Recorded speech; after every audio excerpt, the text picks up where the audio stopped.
Straight to our top story, technical legal arguments dominated day one of the Claassen Board of Inquiry into suspended Police Commissioner Riah Phiyega's fitness to hold office. Her lawyers challenged the terms of reference and the prosecution's attempts to widen the scope of the inquiry. 44 striking miners lost their lives at Marikana on August 10, 2012. The first mass killings in the democratic South Africa. The Commission of Inquiry, led by Judge Ian Falam, was established by President Jacob Zuma to probe the massacre. About 44 people lost their lives. The role played by the police in the events leading up to the killings was brought under scrutiny. Though no one was held responsible, it made negative findings against the Police Commissioner. She was accused of misrepresenting the police involvement, as well as their role in concealing information, which included planting guns next to the bodies of dead miners.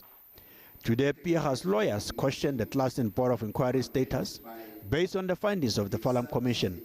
The Falam Commission was a fact-finding mission. 2, could make no findings which are binding on any person or party. 3, its findings, insofar as they are adverse to a person or party, merely constitute prima facie evidence against that party or person. 4, and therefore such adverse findings are in no way conclusive. They also contested the calling of new witnesses to rehash the commission and claimed it not have any authority. Evidence leaders were adamant the inquiry needed to rule on Phiyega's fitness to hold office. In the absence of any explanation that the National Commission may be able to furnish for actions in this regard, it is submitted that this conduct on her part on its own demonstrates her unfitness for the high position that she holds. After legal arguments, Judge Claassen had to make a ruling. The inquiry is a disciplinary hearing. New witnesses can testify only if the evidence is relevant. It would therefore be absurd to suggest that her statements in that representation is of no consequence and irrelevant to these proceedings.